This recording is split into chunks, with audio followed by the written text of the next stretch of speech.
හා අනෙක් සියලු දෙනාටම තුන්රුවනේ ආශිර්වාදය අපි හදවතින්ම ප්‍රාර්ථනා කරනවා. එහෙමනම්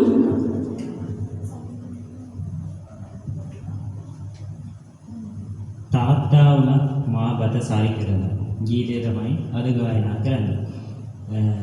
ටීචර් මේ ගීතය තෝරගන්න හේතුව මොකක්ද? ඔව්.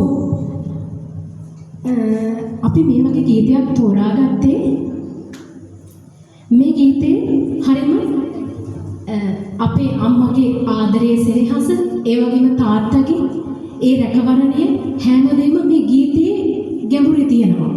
ඉතින් අපි ඒ සම්බන්ධව අපි පොඩි විග්‍රහයක් කරමු. පුතේ අම්මලාට මතකද ඔයාලා ආදරය කරපු කාලය? ඒ කියන්නේ විවාහයට කලින් කාලය. ඔව්. අම්මලාට මතක ඇති ආදරය කරපු කාලේ? එහෙම නේද? ඔව්.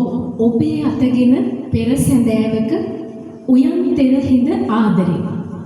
ඒ වගේ අතිනක් ගන්න අපි බලාපොරොත්තු තියන් හිටියන් ඒ කාලේ නේද? එහෙම නේද? එතකොට ඊට පස්සේ හිරුට හොරෙන් සඳට හොරෙන් තරු මල් උයන්වල හරිම සුන්දර වචන පාවිච්චි කරලා ඒ කියන්නේ මැණික රත්තරන් ඔයගේ අපි ආදරයට හරිම සුන්දර වචන පාවිච්චි කරනවා. එහෙම තමයි අපි ආදරෙන් හැමදෙනාම බැඳුනේ. එහෙම නේද? අම්මලාට මතකයි. ඔව් පුතේ. බිරිඳ ස්වාමි පුරුෂයෙක්ට තියෙන ආදරය දරුවන් ලැබීමෙන් පසු තම කරනවා කියලා ටීචර් කිව්වා. ඒ වගේම තමයි අපිට තියෙන ආදරය දරුවෙකුගේ ඒ කියන්නේ දෙමව්පියන්ට දරුවෙක් ලැබුණගෙන් පස්සේ ඒ දරුවන් කෙරේ දෙමාපියන්ට උපදින ආදරය ඒ වගේම අම්මා මුළු ජීවිත කාලය පුරාම තමන්ගේ දරුවන් වෙනුවෙන් ආත්මයම පූජා කරනවා. ඔව්. සමාධි දුවටත් මොන හරි කරන්න ඇති අපේ අම්මාවරුන් ගැන. ඇත්තටම ටීචර් මාස 10ක් තිස්සේ අපිව කුසතුර හොවාගෙන ඇඟේ ලේ කිරි කරලා පොවලා අදට අපි උදේට ලෑස්ති වෙන කලින් ඉර පායන්න කලින් බත් එක ලෑස්ති කරලා ලිපගිනි මොනවලා අපි ගැන තාම හොයලා බලනවා අපේ ආදරණීය අම්මා. අම්මගේ අගේ තේරෙන්නේ අම්මා ලෙඩ වෙච්ච වෙලාවක. ඇත්තටම ඔව්. ඇත්තටම අම්මා කෙනෙක් පොඩි හරි අපි එහෙම නොවේවා කියලා ප්‍රාර්ථනා කරනවා.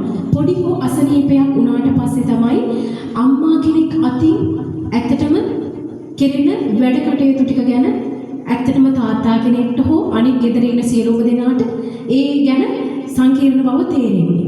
ඔව් පුතේ. ඒ වගේ කාන්තාවක් ඉන්න ගෙදරකට යන්නත් ඇත්තටම ආස හිතෙනවා ටීචර්. ඒ වගේ කාන්තාවක් හරිම පූජනීයයි. තාගෝර් කියන පුද්ගලයා ඒ ගැන යම්කිසි කතාවක් කියලා දෙනවා නේද ටීචර්? ඔව් පුතේ. නිවසක් සුන්දර තැනක් කළ හැකි කාන්තාව හරිම පූජනීයයි. වන්දනා කරන්න සුදුසුයිලු. ඉතින් පුතේ එහෙම කාන්තාව මං හිතනවා ටීචර් කාන්තාවක් නම් ප්‍රේමණීය බව, සංවේදීකම, නැගී සිටීමේ ශක්තිය, ඒ වගේම මේ තුනම එකට එකතු වුණාම අම්මා කෙනෙක් වුණාම හරිම ඒ වෙන ෆීලිං එක හරිම සුන්දරයි කියලා.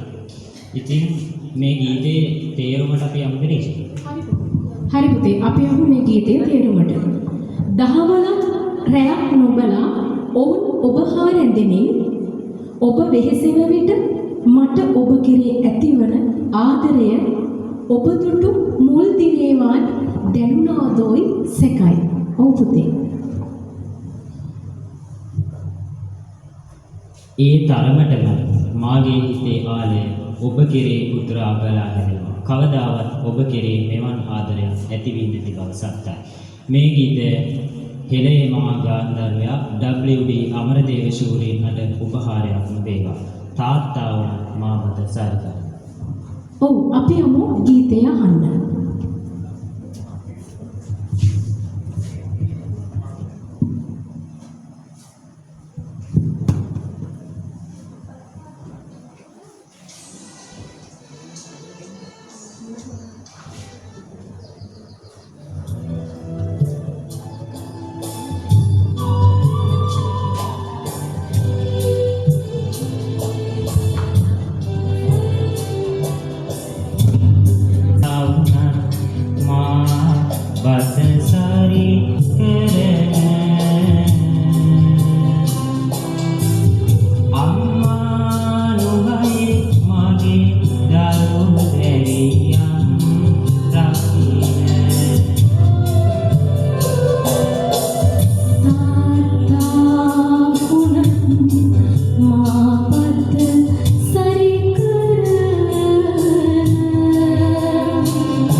මගේ දරු දැරිය